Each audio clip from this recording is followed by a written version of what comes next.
overwhelm is one of the key things that most of our clients, most people I speak to have day in, day out. And I think a lot of it is our own self-doing. And I've just got one key, big, life-changing, week-changing tip in this week's episode of My TV for you.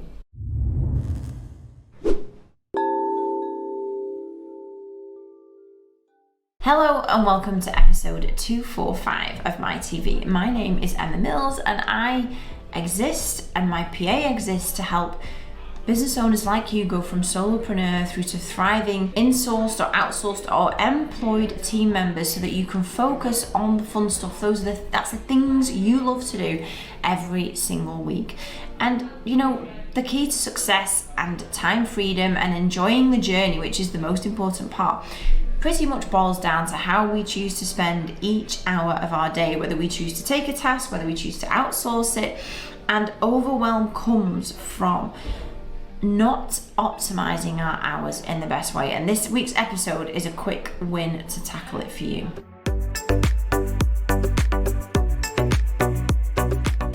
So today I'm going to cover the basics, which is how you craft your to-do list.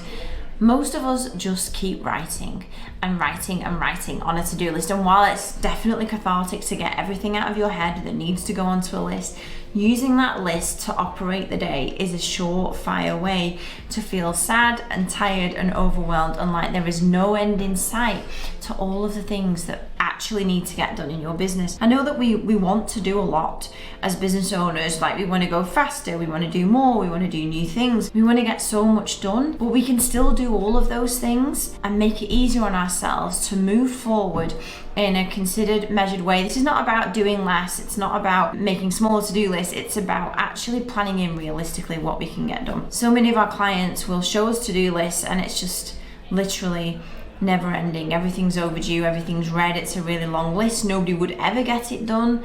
I'm sure even an AI robot wouldn't get all these lists done. And so it's about starting to get a cycle daily where we feel that our tasks are manageable, we can get what we need to get done, and we can end the day feeling productive and we ticked the stuff off that we wanted to do that day. And so for me, no wonder many of us feel so exhausted and overwhelmed because we just start the day with this massive to-do list that you would never ever be able to get done even if you didn't sleep all night. So point number one, so my framework today is just a 3-step framework to make your to-do list the most accurate, satisfying and pleasurable. That's how it should be. It should be, okay, I'm moving on to the next thing, got that done, moving on to the next thing, got that done. End of the day, I know what I'm doing tomorrow. That in an ideal world is how it should be.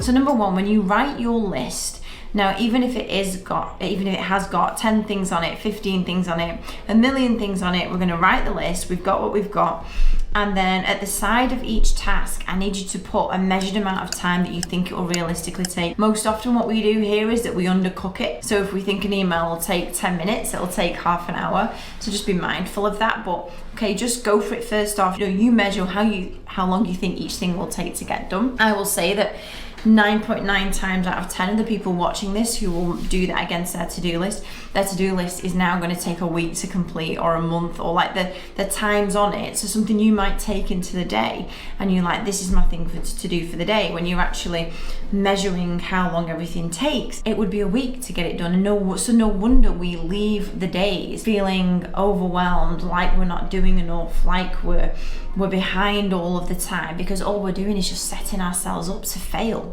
every day. So today's framework is about how we set ourselves up for success. We leave the day feeling productive, we know we've achieved what we wanted to do, and we know what the plan is for tomorrow. So number one, we write the list, we put times against everything, and you start to see how unrealistic most of your lists are.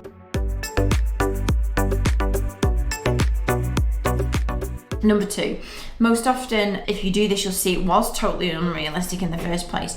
And so then what we do is we do a prioritization. So out of the things on there, we look at, okay, it's Monday tomorrow, if we're doing this on a Sunday. What things am I going to take from this list of 10, 20, 30, 40 things and just move on to the Monday list. Now I'm sure in the day you'll already have things planned in, like a meeting, you want to take your lunch breaks, you want to refresh and recharge, because you can't go through the day being optimized, working at a high level and not taking breaks. So we need to factor that in as well. But so with the time you have tomorrow and the time you know you'll start work, what out of the things tomorrow can I move on to the Monday list and realistically get done? And there might still be one or two things that move across, but what's a more realistic outlook for Monday?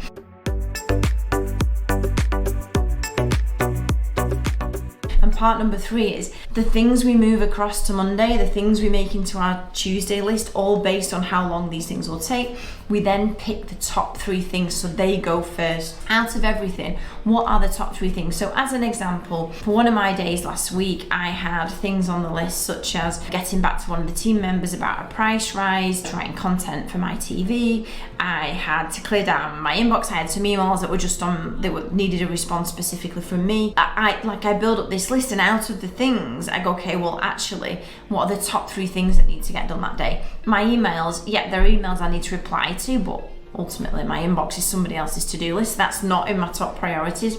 Getting back about the price rise was a top priority. Creating content for today so I'm ready to go is a top priority. There was lots of little other things under there, but they're not the top 3. So my top 3 go first, and then with the rest of the time, we get our things done. So today's My TV is just about, if you are one of those people that just have a never-ending Asana task list, if it's in Monday, if it's in your notebook, wherever it is, be mindful that what you have created might not be realistic in any way, shape or form. And so if it isn't, how do we like, it's obvious that we're going to feel totally behind all of the time. So we need to set ourselves up for success. So we need to have a measured to-do list with how long the things take, prioritize them of the things to do first, and then prioritize our top 3. And going forwards like that, we're going to have successful days, because I want you to enjoy the journey, and it is totally possible to enjoy the journey. Also, as a little side note, there is an app called usemotion.com, and it ultimately enables you to put your to-do list in, enables you to put how long it will take, and it will rework them into your calendar for you. It uses some AI technology. I don't use it myself. I like to stick to my journal, my notebook, and Asana. But if you are interested in that, I heard lots of good things about usemotion.com. We'll put all of these things, prioritize them, and fill your calendar with the time it takes to do the task. So maybe just something to look at. But I hope today's My TV helps you to get your head out of the dirt and into the clouds, because it is possible to operate your business while you're in the clouds, which is where you're enjoying the good stuff. You can work on the business. You're not reactive. You're not in the day-to-day all of the time. And that is what my mission is here for you. So I will see you next week for episode 246 with more time-saving, productivity, focus on the fun stuff tips.